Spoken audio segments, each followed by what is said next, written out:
It's April 23rd, and the strange side of history awaits. Today, we have a doomed mission, a life bookend by mystery, and a change that people refuse to accept. Let's begin. On April 23rd, 1967, the Soviet Union launched Vladimir Komarov into orbit aboard the Soyuz 1 mission, a spacecraft engineers already knew was dangerously flawed. More than 200 technical faults had been reported, but the launch went ahead anyways. Behind the scenes, pressure was building. The mission wasn't just about science, it was about proving power, providing dominance, and proving that nothing could go wrong.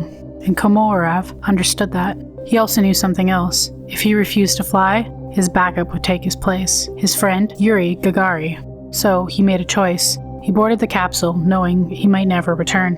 Once in orbit, the problems almost began immediately. A solar panel failed to deploy, power dropped, systems flickered, and the spacecraft struggled to orientate itself in the darkness of space. He was alone, inside a machine that was slowly breaking apart. Mission Control tried to guide him back, but during re-entry, the parachutes failed. The capsule fell down to Earth at full speed, and when it hit the ground on April 24th, there was nothing left to save. Komarov became the first human to die during a space mission. And the aftermath, stories spread of what he had said before the launch, that if he didn't survive, the truth would be hidden. Some say the mission didn't fail on re-entry, it failed the moment it left the ground. On April 23rd, 1616, William Shakespeare died at the age of 52. But what makes this moment unsettling isn't just his death, it's the date. Because according to tradition, April 23rd was also the day he was born. The exact record of his birth was never written down, only his baptism 3 days later. And yet, over time, April 23rd became accepted as the beginning of his life, and the end. Perfect symmetry for the man who wrote endlessly about fate, time, and the inevitability of death. Some historians argue it's a coincidence, others say it's simply a convenient tradition. But the idea lingers. A life that begins on the same day it ends feels less like history and more like something carefully scripted, as if the greatest playwright in history couldn't escape his own final act. It was like the closing of a loop in time.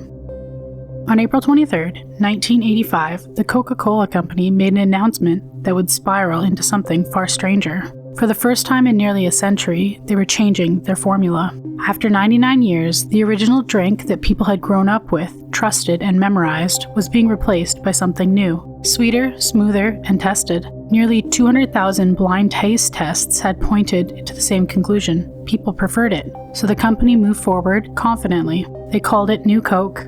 But then, phones started ringing and letters started arriving. Thousands of them. They weren't just complaints, but anger. People described the change as a betrayal, and some said it felt like something that had been taken away from them. Something familiar, something permanent. Stores reported customers hoarding the original formula, stockpiling it as if it was about to disappear forever. Protests even began to form. Within weeks, the company found itself overwhelmed, receiving over 1,500 calls a day, demanding the same thing: bring it back. And then just 79 days later, they did just that. The original formula returned as Coca-Cola Classic. Sales surged and loyalty deepened. So, was this truly a mistake? Because now, even decades later, some believe it wasn't an accident at all, but a carefully executed plan to make the world realize what it was about to lose. Another day, another strange bite from history. Like, comment, and subscribe. Your next eerie dose is just a day away.